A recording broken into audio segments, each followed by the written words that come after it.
Hello friends, आप सभी का स्वागत है आज की क्लास में। और आज जो है न्यूट्रिशन साइंस घटना चक्र का ये लास्ट सेट होगा, तो ये आपकी खुशी की बात हो जाती है। ठीक है, लास्ट है, मतलब न्यूट्रिशन साइंस में घटना चक्र का लास्ट है। ऐसा नहीं है कि न्यूट्रिशन साइंस लास्ट है और आज के बाद क्लास नहीं होगी, वो चलती रहेगी। तो हम क्लास को कंटिन्यू करते हैं और जो भी लोग नए जुड़े वो चैनल को लाइक शेयर एंड सब्सक्राइब कर दें। तो हमने आपका टेक्सटाइल जो है कवर कर लिया है, घटना चक्र प्लस न्यूट्रिशन साइंस आज हो जाएगा। उसके बाद हमारा चलेगा चाइल्ड डेवलपमेंट। ठीक है, तो आज 26 इसलिए पढ़ा है क्योंकि कल मैंने पीडीएफ बना ली थी, लेकिन लंबी क्लास ना हो जाए इसीलिए हमने फिर 25 प्रश्न ही किए थे, तो उसी के आगे के प्रश्न है, इसलिए 26 पढ़ा हुआ है नंबर। कोई बात नहीं, यहाँ भी लगभग 25 प्रश्न हैं, तो टोटल मिला के 50 आपकी कल की और आज की प्रश्न ये हो जाएंगे। क्योंकि लंबी क्लास आप क्या है 25 क्वेश्चन वाली क्लास भी आप लोगों ने पूरी नहीं देखी, आपको खुद पता है। ठीक है, मुझे यहाँ सब कुछ पता चलता है कि किसने क्लास पूरी देखी है और कितनी देखी है। ठीक है, क्वेश्चन है 26, बेकिंग पाउडर अथवा खाने का सोडा मिलाकर भोजन पकाने से नष्ट होने वाला पौष्टिक तत्व इनमें से क्या है, ये आपको बताना है। ठीक है, तो बेकिंग पाउडर में ए ऑप्शन है बी ऑप्शन है प्रोटीन, सी ऑप्शन है कार्बोज, डी है खनिज पदार्थ। मतलब ए ऑप्शन में है विटामिन बी। तो इनमें बेकिंग पाउडर जब भी हम मिलाते हैं तो हम सभी जानते हैं क्या नष्ट हो जाता है, हमारा विटामिन बी जो होता है यहाँ पर नष्ट हो जाता है। जैसे कि हम लोग चने को बॉईल करते हैं, छोलों को बॉईल करते हैं, तो हम क्या डालते हैं उसमें सोडा मिला देते हैं खाने वाला, जिससे कि वो जल्दी गल जाते हैं। लेकिन जल्दी गल तो जाते हैं तो, और लेकिन होता क्या है, वहाँ जो थायमीन वगैरह पाया जाता है वो यहाँ पर क्या होता है, नष्ट हो जाता है, जो कि B1 भी हम कह सकते हैं, वो बिल्कुल यहाँ पर नष्ट हो जाता है। ठीक है ना। और ऐसा नहीं है कि इसमें खाली B1 ही होता है, इसमें B12 भी होता है, मतलब हम कह सकते हैं साइनो कोबाल्मिन भी होता है, इसमें B2 भी होता है, मुख्यतः B2 होता है, B1 होता है और B3 होता है। ये तीन जो होते हैं मुख्य होते हैं और सब कम मात्रा में पाए जाते हैं। तो ये तीनों ही क्या होते हैं, मुख्य रूप में यहाँ से क्या होता है, नष्ट हो जाते हैं। और होता क्या है इनसे, बेकिंग सोडे से होता क्या है, जो हमारी पेट संबंधी समस्याएँ होती हैं वो बढ़ने लगती हैं अगर हम निरंतर तौर पर बेकिंग सोडे का प्रयोग करते हैं तब। ठीक है, क्वेश्चन है 27, शुद्ध तरल आहार का इनमें से प्रकार नहीं है। ए है कच्चा नारियल का पानी, बी है खिचड़ी, सी है ग्लूकोज का पानी, डी है वाले का पानी। तो शुद्ध तरल आहार का जो प्रकार इसमें नहीं है ये हमें बताना है। तो आप जानते हो एक ही ऑप्शन आपको अलग दिख रहा है, खिचड़ी। ठीक है, ये शुद्ध तरल नहीं है भाई। मूंग की दाल की खिचड़ी आप बनाते हो, मूंग की दाल मिलाते हो, चावल मिलाते हो, तो वो क्या होती है, वो तरल नहीं होती, शुद्ध रूप में तरल नहीं होती। शुद्ध रूप मतलब कोई भी चीज़ है जो आपको बिल्कुल पानी जैसी है या ट्रांसपेरेंट जैसी दिख रही है, उसको हम कहेंगे। ठीक है, तो कच्चे नारियल का पानी आप जानते हो बिल्कुल तरल होता है, ग्लूकोज का पानी हो गया, बाले का पानी हो गया, ये सभी क्या होते हैं, शुद्ध तरल के अंतर्गत आते हैं। ओके, यहाँ पर चावल दाल जो भी होंगे ये सब मतलब शुद्ध रूप में नहीं होंगे, है ना। क्वेश्चन है 28, एंजाइम क्या है। ये एक रासायनिक पदार्थ है, बी है ये किसी पदार्थ तथा उचित वातावरण में ही क्रिया करता है, सी है ये स्वयं परिवर्तित हुए बिना अन्य पदार्थों की रासायनिक प्रक्रिया को प्रभावित करता है, या फिर डी है उपर्युक्त सभी। तो यहाँ पर जो होते हैं एंजाइम ये सभी होते हैं। एक तो इनकी सबसे बड़ी विशेषता होती है, ये हमारे शरीर में क्या करते हैं, उत्प्रेरक का कार्य करते हैं। ठीक है, पाचन तंत्र में जो पाचन का काम होता है उनको उत्प्रेरित करने का कार्य करते हैं बहुत सारे जो होते हैं ना एमाइलेज, उनकी सहायता से। ठीक है, जैसे कि क्या होते हैं, ये रासायनिक पदार्थ होते हैं, ये तो क्लियर ही हो गया। और ये एक क्या कहते हैं, उचित वातावरण में ही ये काम करते हैं। ठीक है, ये भी पता होना चाहिए आपको। और ये क्या होते हैं, खुद परिवर्तित नहीं होते हैं, लेकिन क्या है, जैसे कि प्रोटीन है, प्रोटीन को क्या करते हैं, एमिनो अम्ल में कन्वर्ट कर देंगे। ठीक है, ये काम इनका होता है। ऐसे ही अगर हम बात करें जो आपका माल्टेज एंजाइम होता है, वो क्या करता है, मंड शर्करा जो होती है, माल्टोज होती है, उसे ग्लूकोज में परिवर्तित कर देती है। ठीक है, तो इस तरीके के ये काम करते हैं। ओके, मतलब खुद परिवर्तन कुछ नहीं होगा इनमें, लेकिन दूसरे को परिवर्तित कर दिया। प्रोटीन लिया, प्रोटीन को क्या किया, अमीनो एसिड में बदल दिया। ठीक है, कार्बोहाइड्रेट लिया, उसे क्या किया, शर्करा में बदल दिया। तो ये खुद परिवर्तित नहीं होते हैं, लेकिन जिस पर क्रिया करते हैं उसको बदल कर ये रख देते हैं। जैसे बहुत सारे एंजाइम्स होते हैं, खासतौर से पाचक एंजाइम की अगर हम बात करें तो आपका एमाइलेज होता है जो लार में पाया जाता है, ये भी एक एंजाइम है। आप जानते हो कार्बोहाइड्रेट को शर्करा में बदलता है। ठीक है, दूसरी आपके माल्टेज पाया जाता है, माल्टोज में बदलता है शर्करा को। ठीक है, यहीं पर अगर बात करेंगे ट्रिप्सिन, तो ट्रिप्सिन आप जानते हैं प्रोटीन का पाचन करता है, पाया कहाँ जाता है, छोटी आंत में। यहीं पर जो आपका लैक्टेज होता है, लैक्टेज आप नाम से ही समझ रहे हो किसको क्या करेगा, ये जो लैक्टोज एंजाइम होता है या गैलेक्टोज होता है, इसको तोड़ता है शर्करा में, ठीक है। तो ये सब काम इनके होते हैं। जीवित जीवों में ये कार्य करते हैं। जीवित जीव, हम लोग जीवित हैं, उनमें उत्प्रेरक का कार्य करते हैं। प्राकृतिक रूप में ये क्या होते हैं, एंजाइम जो होते हैं प्रोटीन होते हैं, ठीक है। प्राकृतिक रूप में क्या होते हैं, ये प्रोटीन होते हैं। बढ़ते हैं आगे। क्वेश्चन है 29। क्वेश्चन 29 है काइम क्या है। ये एक प्रकार का पाचक रस है। बी है पेशियों का संकुचन एवं विमोचन है। सी है भोजन का अवशोषण है। या डी है आमाशय भित्ति में भोजन का लई रूप में होना। तो यहाँ पर आप जानते हो हम काइम किसे कहते हैं, जो आमाशय में पचा हुआ भोजन होता है उसे हम क्या कहते हैं, काइम कहते हैं, ठीक है। और यहीं पर अगर आपसे पूछा जाए काइल क्या होता है, तो आप जानते हो ज़्यादातर जो न्यूट्रिशन होते हैं, कार्बोहाइड्रेट है आपके मुंह में ही टूटने लगता है, उसके बाद आमाशय में जाता है, वहाँ पर पचता है। तो वहाँ पर जो आमाशय में पच रहा है वो तो काइम है, लेकिन काइम के बाद भी कुछ रह जाता है जो कि छोटी आंत वगैरह में जाकर उनका अवशोषण होता है। तो वो जो होता है छोटी आंत में, उसे हम मतलब आंतों में होता है। आप छोटी आंत नहीं कहोगे, क्योंकि थोड़ा बहुत कहीं कभी कभी क्या होता है, बड़ी आंत का प्रयोग भी होता है, इसलिए हम इन्हें सीधे आंत कहेंगे। तो जो आंतों में पचा भोजन होता है वो काइल कहलाता है। आज फिर खांसी बहुत इफेक्ट कर रही है, ठीक है। पता नहीं, ये कभी कभी मुझे जो प्रॉब्लम आप लोगों को मैं बता ही चुकी हूँ, मैं चाह कर भी इससे छुटकारा नहीं पा रही हूँ। क्वेश्चन 30। वसा या तेल को अधिक देर तक गर्म करने से हानिकारक पदार्थ बनता है। ए है कोलेस्ट्रॉल, बी है एक्रेलिन, सी है लिनोलिक अम्ल, डी है इनमें से कोई नहीं। वसा या तेल को जब हम अधिक देर तक गर्म करते हैं तो क्या हो जाता है, उसमें एक्रेलिन जो है एक्रेलिन जो होता है हानिकारक पदार्थ इसमें प्रेजेंट हो जाता है। थोड़ा क्षमा चाहती हूँ, बार बार की वजह से, खांसी की वजह से थोड़ा क्लास डिस्टर्ब हो रही है, लेकिन हाँ मैं थोड़ा रिलैक्स होकर क्लास लूँगी, जल्दी नहीं बोलूँगी जिससे मुझे खांसी आए, ठीक है। तो मैं आपको पूरा सपोर्ट देने की काम, मतलब सपोर्ट रहेगा मेरा, क्लास को प्लीज़ छोड़िएगा मत। क्वेश्चन 31। दालें तथा फलियां किस पोषक तत्व की उत्तम स्रोत है। ए है वसा, बी है प्रोटीन, सी है कार्बोहाइड्रेट, डी है खनिज लवण। तो जो दालें और फलियां होती हैं भाई, वो किसके उत्तम स्रोत माने जाते हैं, प्रोटीन के ये उत्तम स्रोत आप माने जाते हैं। इसके साथ आपको यहाँ पर फाइबर भी मिलता है, इनके छिलके में बहुत ज़्यादा फाइबर होता है, आप सभी जानते हो। आयरन भी मिलेगा, जहाँ फाइबर होता है वहाँ आयरन जरूर होता है, लगभग, ये नोटिस करना आप, ठीक है। फाइबर, जहाँ जहाँ फाइबर होता है वहाँ आयरन ज़्यादातर पाया जाता है। अब जब आयरन है तो जिंक और फोलेट भी होगा, क्योंकि ये कहीं ना कहीं आयरन के लिए मदद करते हैं, ठीक है। इन्हीं की वजह से, फोलेट वगैरह की वजह से आयरन का निर्माण होता है। मैग्नीशियम भी पाया जाएगा, ठीक है। ये चीज़ें ध्यान रखिएगा किसमें, दालों तथा फलियों में। इनके प्रोटीन के अलावा जब भी पूछा जाए, और ऐसे प्रश्न पूछे भी जाते हैं, तो ये जो है आपको याद होने चाहिए कि और क्या क्या चीज़ें प्राप्त होती हैं हमें। तो खास तौर से प्रोटीन के बाद हमें जो भी खनिज होते हैं मुख्य रूप में प्राप्त होता है, चाहे आपका जिंक हो, चाहे आपका आयरन हो, चाहे मैग्नीशियम हो, ये क्या है, खनिज लवण के अंतर्गत आते हैं, ठीक है। लेकिन हम कहेंगे क्या होता है, प्रोटीन जो होता है सर्वाधिक मात्रा में यहाँ पाया जाता है। क्वेश्चन है 32। मसाले के अधिक प्रयोग से किस अम्ल का श्रावण अधिक होता है। ए है कार्बनिक अम्ल, बी है हाइड्रोक्लोरिक अम्ल, सी है यह दोनों, डी है इनमें से कोई नहीं, ठीक है।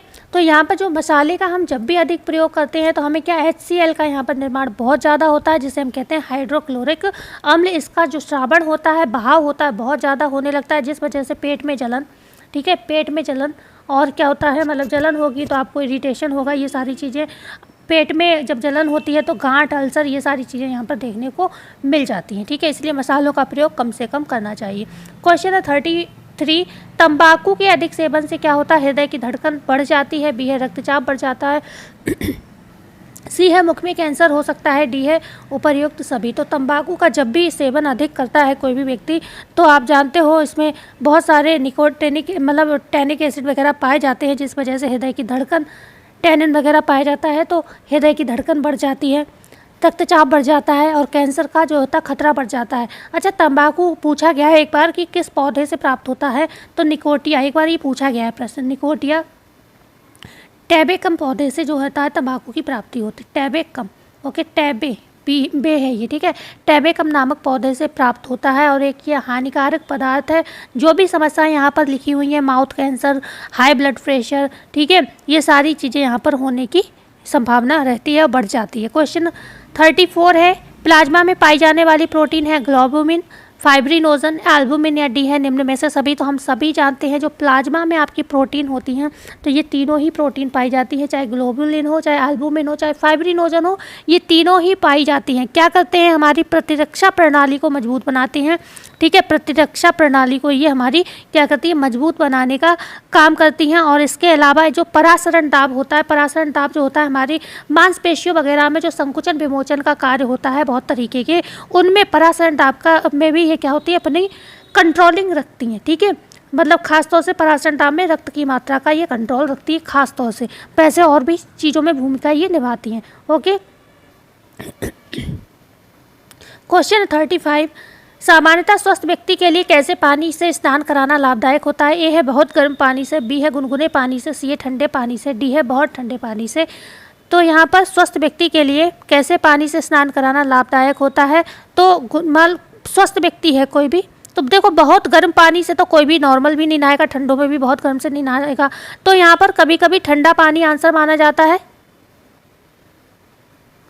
ओके, और वैसे इसके हिसाब से जो आंसर दिया है वो गुनगुना पानी दिया है, बी ऑप्शन। ठीक है, वैसे हमने जब नॉर्मल व्यक्ति है, कोई दिक्कत नहीं है भाई, स्वस्थ व्यक्ति की बात हो रही है, तो मैंने तो पहले जब भी पढ़ा है तो ठंडा पानी ही पढ़ा है, मतलब ठंडे का मतलब नॉर्मल, लेकिन इसमें दिया है गुनगुना पानी, तो बी ऑप्शन माना है। ठीक है, तो यहाँ पर बी ऑप्शन माना है, चाहे घटना चक्र ने माना हो या ये आयोग ने माना हो। क्वेश्चन है 36, चावल की पानी की तरह का सफ़ेद दस्त किस बीमारी का लक्षण है। तो आप जानते हो अमीबा पेचिस का है, दंडाणु पेचिस का है, हैजा का है, या फिर इनमें से सभी। तो इस तरीके के जो दस्त होते हैं वो किस में होते हैं, हैजा में होते हैं, हैजा में होते हैं। ठीक है, तो पढ़ते हैं आगे। क्वेश्चन नंबर 37, कम प्रोटीन युक्त आहार से होती है पीलिया, बी है कुपोषण, सी है हेपेटाइटिस, या डी है वायरल। तो कम प्रोटीन युक्त आहार से कौन सा रोग होता है, अगर हम ये बात करेंगे तो भाई कुपोषण होगा। भाई हेपेटाइटिस का या पीलिया का या फिर वायरल है, पीलिया का ही एक प्रकार है हेपेटाइटिस, इनका कोई प्रोटीन से विशेष संबंध नहीं होता है। ठीक है, लेकिन कुपोषण का सीधा संबंध है कि भाई खाने को कम मिला इसलिए कुपोषण हो गया। ठीक है, अच्छा हैजा की अगर हम बात करें, एक मतलब ये इंपॉर्टेंट है, कई बार पूछा गया तो मेरे मन में आया, ये बता देती हूँ। विब्रियो कॉलोरी से होता है, बैक्टीरिया का नाम याद रखिएगा, विब्रियो कॉलोरी। मेरे मन में एकदम से आया कि बिल्कुल ही क्वेश्चन को कोरा छोड़ दिया, तो बता दूँ विब्रियो कॉलोरी नामक जो बैक्टीरिया होता है, और ये आंत का संक्रमण होता है, ये भी ध्यान रखिएगा, आंत का ये संक्रमण होता है। ओके, तो इसमें पानी जैसे दस्त होते हैं, जो भी यहाँ पर लिखा है बिल्कुल सफ़ेद दस्त, चावल के मल की, चावल के पानी के समान होता है मल। ठीक है, तो यहाँ पर सी ऑप्शन सही था। यहाँ पर हो गया। 38 की बात करते हैं, एक गर्भवती स्त्री को कितनी अतिरिक्त कैलोरी की आवश्यकता होती है, 100 कैलोरी, 350, 200 या 600। तो हमने कई बार इस प्रश्न पर बात की है, कितना होता है, 350। ठीक है, 350 कैलोरी की आवश्यकता होती है गर्भवती के लिए। ओके, धात्री के लिए कितना बताया था हमने, धात्री के लिए 600, कब, जब वो 0 से 6 मंथ के बच्चे के लिए फीड करा रही हो, और 520 कब, जब 7 से 12 महीने, मतलब कह सकते हैं बच्चा कुछ खाने पीने लगे, बिकोस्ट की कंडीशन में। अच्छा, जब बच्चा खाने पीने लगता है 6 महीने में, उस कंडीशन को बिकोस्ट कहते हैं, बिकोस्ट पीरियड होता है। ओके, जब माता का दूध छुड़ाने का प्रोसेस होता है उसे बीनिंग कहते हैं, ये भी ध्यान रखिएगा। तो ये कोई प्रश्न भी आपसे पूछे गए। ओके, तो बढ़ते हैं हम आगे। क्वेश्चन 39 है, आरडीए आप लोगों ने नहीं देखा हो तो चैनल पर 2-3 वीडियोस पढ़े हैं, आप देख सकते हो, पूरा आरडीए आपका कंप्लीट हो जाएगा क्वेश्चन के माध्यम से। मैंने क्वेश्चन ही डाले हैं, अभी तक थ्योरी नहीं दी है। क्वेश्चन 39 है, शरीर में लगभग मांसपेशियां होती हैं 100 से 200, 50 से 100, 200 से 300, या फिर डी है 500 से 600। तो जो आपकी मांसपेशियां होती हैं शरीर में कितनी होती हैं, कम से कम 500 से 600। कहीं आपको 630 तक मिल जाएगा आंसर, लेकिन 600 तक मानी गई है। ठीक है, तो 500 से 600 हमारे शरीर में पेशियां होती हैं, जिन्हें हम 3 प्रकार से विभाजित करते हैं। एक होती हैं आपकी रेखित पेशियां, ठीक है, दूसरी होती है अरेखित पेशियां, और तीसरी कौन सी होती है, आपकी हृदय पेशियां होती हैं। हृदय पेशियां होती हैं, 3 तरीके की जो पेशियां होती है हमारे शरीर में पाई जाती हैं। हमारे शरीर का लगभग 40% जो भाग होता है वो मांसपेशियों से ही निर्मित होता है। ठीक है, 40% भाग अकेले मांसपेशियों से निर्मित होता है। क्वेश्चन है 40, हमारे शरीर में मुंह से लेकर मल द्वार तक का मार्ग क्या कहलाता है, आमाशय कहलाता है, आंत कहलाता है, आहार नाल कहलाता है, या पाचन तंत्र कहलाता है। तो हमारे शरीर का जो भाग होता है कहाँ से, मल द्वार तक का मार्ग, मतलब मुंह से लेकर, इसे हम आहार नाल कहते हैं, और हमने बताया था 9 से लेकर 10 मीटर तक इसकी लंबाई होती है। ठीक है, खासतौर से 9 मीटर आंसर मिलता है, लेकिन कभी कभी 9 से 10 मीटर या कहीं कहीं आपको 8 से 10 मीटर भी मिल सकता है। भाई अलग अलग बुक में अलग अलग तरीके से दिया हुआ है ना। तो ये मतलब इस तरीके से आपको जो आंसर मिले आप वो आंसर यहाँ पर लगा सकते हो। आगे बात करें आमाशय की, तो आमाशय जो होता है हमारे आहार नाल का क्या होता है, सबसे चौड़ा भाग होता है। इसमें 3 परतें पाई जाती हैं, बहुत मुख्य हैं ये 3 परतें। कौन कौन सी होती हैं? एक म्यूकोसा पाई जाती है, म्यूकोसा पाई जाती है, दूसरी सब म्यूकोसा होती है, म्यूकोसा होती है, म्यूकोसा, ठीक है, सब म्यूकोसा होती है, और तीसरी होती है सिरोसा परत, ठीक है। तो 3 लेयर्स इसमें पाई जाती हैं, और इन्हीं में भोजन क्या होता है, घूमता रहता है कंटिन्यूसली। कहते हैं 4 घंटे तक जो होता है भोजन हमारे आमाशय में घूमता रहता है, ठीक है। किससे बना होता है? ये मांसपेशियों से बना हुआ होता है, और परतें 3 होती हैं, हमने आपको ये बता दिया। बढ़ते हैं आगे, क्वेश्चन है 41। लाल रस में कौन सा एंजाइम पाया जाता है? रेनिन, पेप्सिन, स्टार्च या टाइलिन। तो हमारे जो लाल रस में होता है कौन सा पाया जाता है? टाइलिन एंजाइम आपको पता है पाया जाता है। जो आपका रेनिन है ये रेनिन जो होता है आपको पता है अग्नाशय से निकलता है, और कहीं ना कहीं ये किसका प्रोटीन का पाचन करता है? किसमें? बच्चों में करता है प्रोटीन का पाचन, दूध को दही में कन्वर्ट करता है, ठीक है, ओके। जो आपका केसिन प्रोटीन होता है, केसिन को किस में कन्वर्ट करता है? कैल्शियम केसिनेट के रूप में ये परिवर्तित करता है। रेनिन बच्चों में पाचन करता है, दूध का परिवर्तन दही में करता है।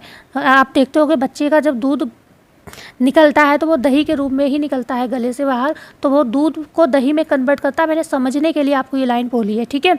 और पेप्सिन भी आप जानते हो प्रोटीन का पाचन करता है, और स्टार्च तो आप जानते हो कार्बोहाइड्रेट का एक जटिल रूप है, पॉली रूप है, ठीक है। पढ़ते हैं क्वेश्चन 42। जो टाइलिन था वो कार्बोहाइड्रेट का पाचन करता है। क्वेश्चन है 42। शरीर को तुरंत ऊर्जा प्रदान करने वाला पोषक तत्व क्या है? प्रोटीन है, वसा है, कार्बोहाइड्रेट है या खनिज पदार्थ है? तो तुरंत क्या करता है ऊर्जा प्रदान? कार्बोहाइड्रेट। प्रोटीन वृद्धि और विकास करता है, वसा भी ऊर्जा प्रदान करता है, लेकिन वसा से हम ऊर्जा बहुत ज़्यादा लेते नहीं हैं, ठीक है। खनिज पदार्थ जो होते हैं ये वृद्धि का काम भी करते हैं, और शरीर में संतुलन बनाए रखने का कार्य भी हमारे शरीर के अंदर करते हैं, मतलब नियामक कार्य भी ये करते हैं। क्वेश्चन है 43।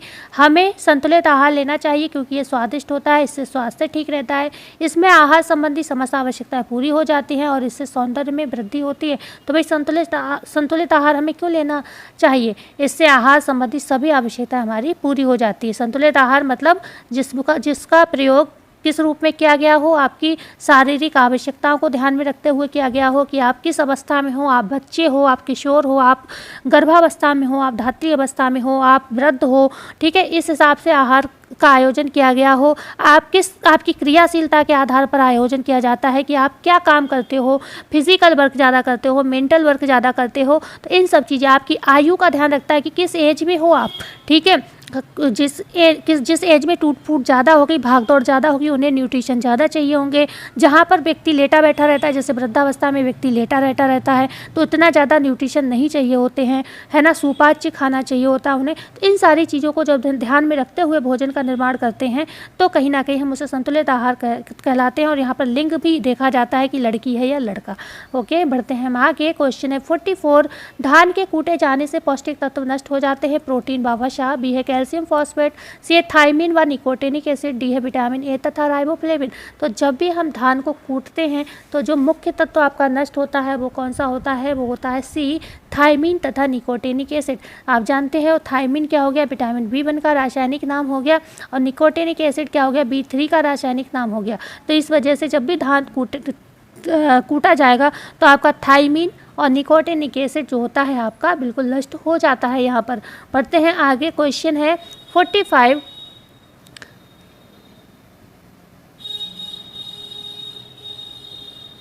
45 की बात करेंगे, और सभी पॉइंट ऐसे हैं जिस पे लगभग इतने दिनों से प्रैक्टिस चल रही, हम बात कर ही रहे हैं कि प्रोटीन क्या है, कार्बोहाइड्रेट क्या है, तो इसलिए छोड़ दिया। सबसे अधिक तीव्र मादक पदार्थ है अफीम, कोकीन, मंदिरा या तंबाकू। अब देखो ये इस प्रश्न पर हमेशा विवाद रहता है, इसको आप NCERT की बुक में पढ़ोगे, अफीम दिया हुआ है, ठीक है, NCERT की ही बुक में अफीम दिया हुआ है, मैंने खुद पढ़ा है, लेकिन इसमें आयोग ने मंदिरा माना है, इस बार भी माना है और पहले भी माना है, ठीक है। और मतलब इस बार मतलब अभी जो 21 में पेपर हुआ उसमें भी मदिरा माना है, और जब आपके इससे पहले ये जो प्रश्न है याद नहीं आ रहा कब का है, तब भी ये शायद 2005 या 6 का प्रश्न है ये, तो इसमें भी मदिरा मतलब शराब को ही माना है, लेकिन खास तौर से अगर बुक में बताएं तो यही दिया है अफीम आंसर। लेकिन आयोग ने इस NCERT के बुक को भी क्या किया है? इग्नोर कर दिया, ठीक है। तो यहाँ पर आप समझ सकते हो कि आयोग भी कई बार दिमाग ख़राब करने का काम करता है। क्वेश्चन 46, किस मसाले से विटामिन डी व कैरोटीन की प्राप्ति होती है? हल्दी से, हरी मिर्च से, जीरा से या सौंफ से? तो यहाँ पर हरी मिर्च जो होगा आंसर आपका सबसे बेस्ट होगा। ठीक है, बेस्ट ऑप्शन यहाँ पर हरी मिर्च होगा। इसमें क्या होता है, आपके विटामिन डी, कैरोटीन तो पाया ही जाता है, इसके साथ साथ इसमें पोटेशियम भी पाया जाता है जो आपकी हृदय की धड़कन को नियंत्रित करता है। ओके, पोटेशियम पाया जाता है और इसके साथ साथ कॉपर पाया जाता है। अच्छा, पोटेशियम की मात्रा कितनी बताई है? RDA ने 3500 बताई है। ठीक है, 3500 मिलीग्राम। ओके, 3500 मिलीग्राम, ध्यान रखिएगा मिलीग्राम है। ओके, और यहीं पर अगर हम बात करेंगे विटामिन ए भी पाया जाता है, विटामिन डी भी पाया जाता है, तो ये सारी चीज़ें, इसमें विटामिन सी भी पाया जाता है, इसमें बीटा कैरोटीन भी पाया जाता है। जो आपको पता है मिर्च में तीखापन होता है वो क्यों होता है, अगर आपसे ये पूछा जाए तो आपने कई बार पढ़ा होगा, इसको कैप्सिसिन की वजह से। कैप्सिसिन एक इसमें क्या होता है, बर्न कह सकते हैं, टेस्ट के लिए मतलब जो टेस्ट मतलब तीखापन होता है उसके लिए जिम्मेदार होता है। क्वेश्चन 47, घरेलू स्तर पर जल को शुद्ध करने की उपयुक्त विधि है? उबालना, आशवन, अवक्षेपण या क्लोरीनीकरण? तो घरेलू स्तर पे हम जब अगर जल की शुद्धिकरण की बात करेंगे तो हम इसे उबालना कहेंगे। आशवन विधि, जैसे आप जानते हो इंजेक्शन में जो पानी का प्रयोग किया जाता है वो आशवन कहलाता है। मतलब कहीं पानी को उबाल रहे हो आप और जो भाप के जो कण आते हैं ना, आप प्लेट रखकर पानी उबालना तो उस पर भाप के कण दिखेंगे, तो जो भाप के कण को अगर आप कलेक्ट कर लेते हो इसी को हम आशवन कहते हैं।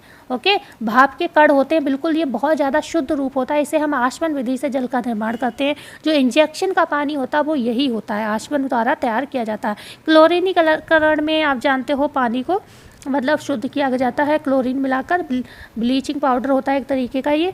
तो यहाँ पर क्लास होती है आपकी ख़त्म। बहुत जल्दी हो गई, आज 20 मिनट की क्लास थी, क्योंकि आज क्वेश्चन इसमें 3 कम है इसलिए, क्योंकि मतलब न्यूट्रिशन साइंस घटना चक्र हम कर रहे थे, घटना चक्र यहाँ पर कंप्लीट हो चुका था, तो मैंने सोचा अब छोड़ो, जब ये कंप्लीट हो गया तो इसे कंप्लीट होने दो। तो 47 तक प्रश्न आज रहे सारे। अगर आप नए हो तो सारे वीडियो पड़े हुए हैं चैनल पर, आप देख सकते हो। टेलीग्राम का लिंक डिस्क्रिप्शन में है, आप जुड़ सकते हो।